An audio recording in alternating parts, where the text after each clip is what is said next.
আসসালামু আলাইকুম সবাইকে ওয়েলকাম করছি নতুন একটা ভিডিওতে। এই ভিডিওতে আল্টিভার্স নিয়ে একটা আপডেট দিব। যারা জয়েন করেছেন এবং মুনলাইটের এনএফটি যাদের কাছে বাই করা আছে, শুধুমাত্র যারা এনএফটি বাই করছেন তাদের জন্য এই আপডেটটা। সবার আগে চলে আসবেন আপনার প্রোফাইলে, এখান থেকে ইনফরমেশনের নিচে একটা ওয়ালেট সেকশন দেখবেন, দুইটা ওয়ালেট আপনার এখানে বাইন্ড করা আছে। যদি বাইন্ড করা না থাকে সবার আগে তো বাইন্ড করতে হবে। প্রথমটা হলো আপনার পার্টিকেল ওয়ালেট আর দ্বিতীয়টা হলো ইভিএম মানে মেটামাক্সের ওয়ালেট।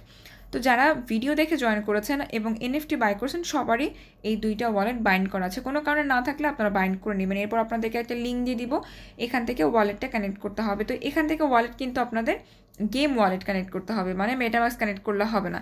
এখানে আমি যেটা করব, ওয়ালেট কানেক্ট অপশনে চলে আসবেন। এরপর আপনারা এখান থেকে একটা কিউআর কোড দেখতে পারবেন। এই কিউআর কোডটা আপনাকে গেম ওয়ালেট মানে হচ্ছে আপনার পার্টিকেল ওয়ালেটে কানেক্ট করতে হবে। কীভাবে কানেক্ট করবেন, এখানে যখন আপনি আপনার ওয়ালেটে চলে আসবেন, মানে আপনার এখান থেকে আল্টিভার্সের এই পেজে চলে আসবেন, এখানে পার্টিকেল ওয়ালেটে একটা অপশন দেখবেন, স্ক্যান করবেন। এই স্ক্যানটা জাস্ট কিউআর কোডটাকে স্ক্যান করলে আপনার ওয়ালেটটা এখান থেকে কানেক্ট হয়ে যাবে।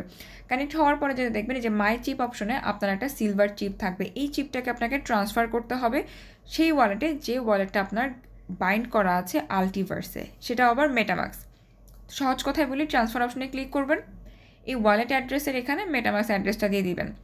আর মেটামাক্স অ্যাড্রেসটা দেওয়ার আগে দেখবেন আপনার যে প্রথমে আমরা ওয়ালেট সেকশনে ওয়ালেট বাইন্ড করলাম, সেখানে আপনার মেটামাক্সে যে অ্যাড্রেসটা দেওয়া আছে সেই অ্যাড্রেসটাই এখানে পেস্ট করবেন। ট্রান্সফার অপশনে ক্লিক করবেন, কোনো ফি যাবে না, কোনো কিছু হবে না, সঙ্গে সঙ্গে আপনার চিপটা এখান থেকে ট্রান্সফার হয়ে যাবে। যারা এনএফটি বাই করছিলেন 22 তারিখে সবার একটা করে চিপ রিসিভ হয়েছে এবং 26 তারিখ পর্যন্ত, মানে কালকের দিন সময় আছে, কালকের দিনের মাঝে আপনাদের এই চিপটা ট্রান্সফার করতে হবে আপনার ওয়ালেটে। তো এখান থেকে আপনারা বারবার করে চেক করে নেবেন, যদি কোনো সন্দেহ থাকে আপনার এখান থেকে পার্টিকেল ওয়ালেট ঠিকঠাকভাবে কানেক্ট করা আছে কিনা, এবং ইভিএম ওয়ালেট মানে হচ্ছে আপনার মেটামাক্স ওয়ালেট, সেটাও এখান থেকে কানেক্ট করা আছে কিনা। যে ওয়ালেট কানেক্ট করা থাকবে সেই ওয়ালেটেই আপনার চিপটাকে ট্রান্সফার করে দেবেন। এতটুকু সিম্পল কাজ করে রাখেন, কোনো রকম ফি বা কোনো কিছু আপনাদের এখন খরচ হবে না।